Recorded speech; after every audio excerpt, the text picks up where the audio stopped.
দেখৰে আমি গুণোৱাল কছাৰী ধেমালি দেখৰে আমি কিৰা কছাৰী হালালি দেখৰে আমি গুণোৱাল কছাৰী ধেমালি দেখৰে বাইঠ দেৱতাৰ চৰণ পূজং গাইঠ দেৱতাৰ চৰণ পূজং গজাই মনাই গুৰুৰ বাণী মানং চাৰিহাল গোখানিৰ আশীষ মাগং হালালিৰ মানিক ৰজাৰ পৰিচয় সাধি আদি যুগৰে আমি গুণোৱাল জাতি হালালিৰ মানিক ৰজাৰ পৰিচয় সাধি আদি যুগৰে আমি গুণোৱাল জাতি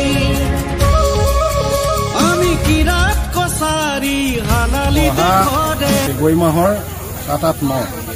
আপোনাৰ কাছে সাহিত্য বা দ্বিতীয় বাকী গতিবিধান আমাৰ খেলপথাৰত অনুষ্ঠিত হ'ব আৰু মই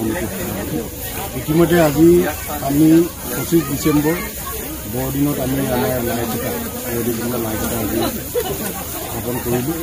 যিবিলাক থাকিব এক্সিবিশ্যন থাকিব বা ফুড ফেষ্টিভেল থাকিব বুক ফেয়াৰ থাকিব সেইখিনি থকাৰ উপৰি আমি বিভিন্ন ধৰণৰ কৰ্মশালাৰ যোগেৰে এই জনগোষ্ঠীটোৰ যি কৃষ্টি সংস্কৃতি বা আজিকালি যি সাহিত্য ইয়াক মানে আগবঢ়াই নিবৰ কাৰণে আমি বিভিন্ন ধৰণৰ কৰ্মশালাবিলাক অনুষ্ঠিত হ'ব আৰু অসমৰ বিভিন্ন জাতি জনগোষ্ঠী অসম সাহিত্য সভা আদি কৰি বিভিন্ন জাতি জনগোষ্ঠী যিবিলাক সাহিত্য সভা আছে সেই সাহিত্য সভাৰ মুৰব্বীবিলাকে আমি সকলোৰে সহযোগত আমি এই অনুষ্ঠানটো সমাপন কৰিছোঁ আৰু সম্পূৰ্ণ মাংগলিকভাৱে আজি মৃদঙীয়া গায়ন বায়ন পৰিৱেশন কৰি আৰু আমাৰ সোণোৱাল কছাৰীসকলৰ যিসমূহ কৃষ্টি সংস্কৃতি দল আছে লেচাৰী লগবি সকলোৱে সমিল মিলে সোণোৱাল কছাৰী ৰাইজে আৰু অন্যান্য দল সংগঠনৰ সহযোগত আমি আজি লাইভটা স্থাপন কৰিছোঁ ইয়াৰ লগে লগে আমি এটা নিৰ্দিষ্ট পৰিকল্পনা আমাৰ সোণোৱাল কছাৰী সাহিত্য সভাৰ দ্বিতীয় সংখ্যক যি ধেমাজি অধিৱেশন এই ধেমাজি অধিৱেশনখন সাফল্যমণ্ডিত কৰিবৰ কাৰণে আমি সকলো ৰাইজৰ সহায় সহযোগিতা আৰু দিহা পৰামৰ্শ বিচাৰিছোঁ তাৰোপৰি আমি বিভিন্ন ধৰণৰ কাৰ্যসূচী ৰাখিছোঁ আগন্তুক 2025 বৰ্ষৰ ফেব্ৰুৱাৰী মাহৰ 7-8-9 ফেব্ৰুৱাৰী তাৰিখে এই অধিৱেশনখন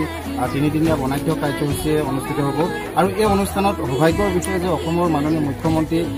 হিমন্ত বিশ্ব শৰ্মা ডাঙৰীয়া উপস্থিত থকাৰ কথা কৈছে শিক্ষামন্ত্ৰী ৰণোজ পেগু ডাঙৰীয়া থকাৰ কথা কৈছে তাৰোপৰিও আমাৰ সাংসদ আৰু প্ৰাক্তন তথা মুখ্যমন্ত্ৰী সৰ্বানন্দ সোণোৱাল ডাঙৰীয়া এই সভাত উপস্থিত থাকিব আৰু লগতে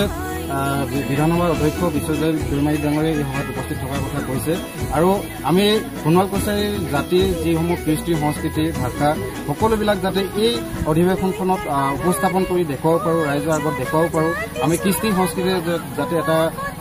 চহকী জাতি আমাৰ নিজস্ব এটা কথিত ভাষা সেই ভাষাটো যাতে সুন্দৰভাৱে আমি উপস্থাপন কৰিব পাৰোঁ তাৰ কাৰণে আমি পূৰ্ণ প্ৰয়াস চলাইছোঁ আৰু অসমৰ বিভিন্ন প্ৰান্তৰ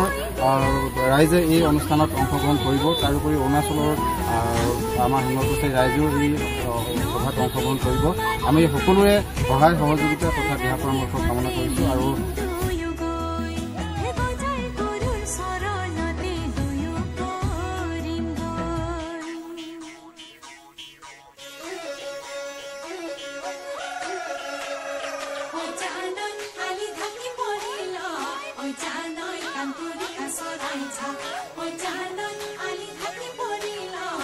Time.